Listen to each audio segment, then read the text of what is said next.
ముందుగా సురేంద్ర నాయుడు గారు ఎట్లా చూస్తారు? సుప్రీంకోర్టు ఈరోజు మొట్టికాయలు వేసింది చంద్రబాబు నాయుడు గారి పైన. ఎవరైతే సిఐడి కేసులన్నీ సిబిఐకి బదిలీ చేయాలంటూ పిటిషన్ వేశారో తీవ్ర ఆగ్రహం కూడా వ్యక్తం చేస్తుంది. ఎట్లా చూస్తుంది టీడీపీ దీన్ని? ఊహించిందేనా ఇది?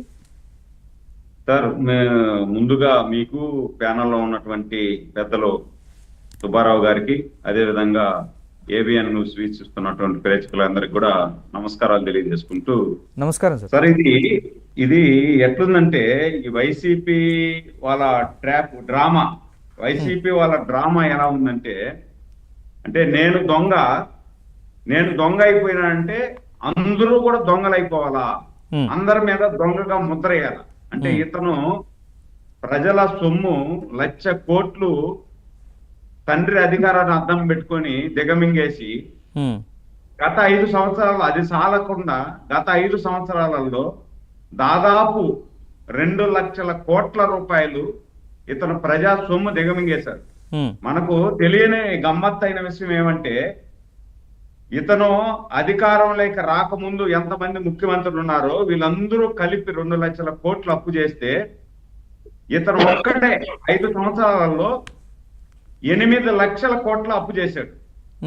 8 లక్షల కోట్ల అప్పు చేసి బటన్ నొక్కుతున్నా అని చెప్పి బటన్ నొక్కిందంతా కూడా టోటల్ చూస్తే 2,00,000 కోట్లు బటన్ నొక్కాడు. మిగిలినటువంటి దాదాపు 6 లక్షల కోట్ల రూపాయలు ఇతను ఏం చేశాడు అనేది కూడా మనం ఒకసారి గమనించాలి. ఆ విధంగానే ఇతను ఇప్పుడు చంద్రబాబు గారి మీద ఇతను ఒకటే కాదు సార్, వీళ్ళ తండ్రి కూడా ఒకసారి చంద్రబాబు గారి మీద కేసులు వేయాలని చెప్పి నుండి ఢిల్లీకి ఎత్తుకొని పోయాడు. సుప్రీంకోర్టులో కేసులు వేసాడు, మళ్ళా విత్డ్రా చేసుకున్నాడు. వీళ్ళ తండ్రి చనిపోయిన తర్వాత వీళ్ళ తల్లి గారు కూడా కేసులు వేయాలని చెప్పి ఢిల్లీ దాకా పోయారు. మళ్ళా ఢిల్లీలో నుండి తిరుగు టపాలలో పరిగెత్తి వచ్చేసారు. ఇవన్నీ చాలకుండా, బుద్ధి రాకుండా ఇతనికి గత 5 సంవత్సరాలలో మనం అందరూ కూడా రాష్ట్ర వ్యాప్తంగానే కాదు ప్రపంచ వ్యాప్తంగా మనల్ని ఏ1 అంటున్నారు కదా. చంద్రబాబు గారిని కూడా ఏదో ఒక దాంట్లో ఏ1 లేదంటే ఏదో ఒకటి చేయాలా అనే కుట్రతో స్కిల్ కేసు సార్, ఇప్పుడు స్కిల్ కేసును గురించి ఆ కేసులోనే కదా చంద్రబాబు నాయుడు గారిని అరెస్ట్ చేసింది. అదే సార్, స్కిల్ కేసులో దాదాపు 3 లక్షల మందికి ట్రైనింగ్ ఇచ్చారు సార్. స్కిల్ ట్రైనింగ్ సెంటర్ పెట్టి 3 లక్షల మందికి స్కిల్ ట్రైనింగ్ ఇస్తే ఈ 3 లక్షల మందిలో దాదాపు 1,00,000 మంది ఉద్యోగస్తులు అయ్యారు. దాంట్లో ఆ స్కిల్ ట్రైనింగ్ సెంటర్ లో ట్రైనింగ్ తీసుకున్న వాళ్ళందరూ కూడా 10th క్లాస్ నుండి గ్రాడ్యుయేట్ వరకు చదివిన వాళ్ళందరూ కూడా ట్రైనింగ్ తీసుకొని 1,00,000 మంది ఉద్యోగ అవకాశాలు పొందారు.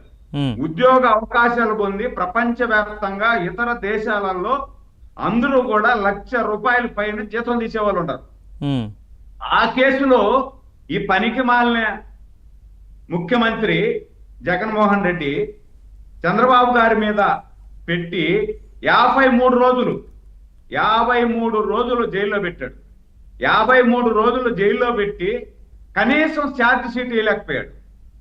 53 రోజులు జైల్లో పెడితే కనీసం మామూలుగా చిన్న చితక ఏదన్నా దొంగతనమో లేకపోతే ఏదన్నా చేసిన వాళ్ళని జైల్లో పెడితే 10 రోజుల్లో ఛార్జ్ షీట్ వేస్తారు.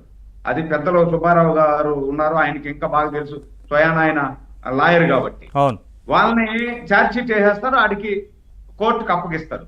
కానీ ఇదేం కర్మ అంటే 53 రోజులు 45 సంవత్సరాల రాజకీయ జీవితం, 15 సంవత్సరాల ప్రతిపక్ష నాయకుడు, 14 సంవత్సరాల ముఖ్యమంత్రి, సుదీర్ఘ రాజకీయ అనుభవం కలిగినటువంటి పేదల పాలిట పెన్నిదిగా పేరు తెచ్చుకొని ప్రపంచ వ్యాప్తంగా గుర్తింపు పొందినటువంటి నాయకుడిని ఏ ఆధారాలు లేకుండా నైట్కి నైటే పడుకొని నిద్రపోతా ఉంటే తలుపు తట్టి బస్సు అద్దాలు తట్టి మీరు లేకపోతే అద్దాలు పగలగొట్టుకొని నేను లోపలికి వస్తాను అని చెప్పి ఆ డిఎస్పి వెళ్ళాడు, చేశాడు అంటే ఎంత దౌర్భాగ్యం అనేది మనం ఆలోచించాలి. దీన్ని మళ్ళా 53 రోజుల్లో ఏది కూడా ఛార్జ్ షీట్ ఫైల్ చేయలేనటువంటి దౌర్భాగ్యమైన స్థితిలో వీళ్ళు ఉండి కేసులో బెయిల్ వచ్చి బయట వస్తే ఆయన ఈరోజు మళ్ళా సుప్రీంకోర్టుకు పోయి వీళ్ళు మళ్ళా దీన్ని సిబిఐకి ఇవ్వండి అని చెప్పి వాదిస్తున్నారు అంటే ప్రజలు వీళ్ళని కొట్టి కొట్టి కొట్టి 11కు పరిమితం చేస్తే ఈ లెవన్ రెడ్డి ఇంకన్నా బుద్ధి తెచ్చుకోవద్దా? ఇప్పుడు 151 సీట్లు నాకు ఇచ్చారు అని చెప్పి విర్రవేగినటువంటి ఈ లెవన్ రెడ్డి సిద్ధం సిద్ధం సిద్ధం అని చెప్పి బోర్డులు పెట్టి సభలు పెట్టి దేనికి సిద్ధం అని ప్రజలు ఆ రోజు అడిగారు. ఒరే నాయన, నువ్వు ఇంటికి పోయేదానికి సిద్ధం, ఈ సిద్ధం గిద్దం అనేసి బోర్డులు పెట్టద్దు.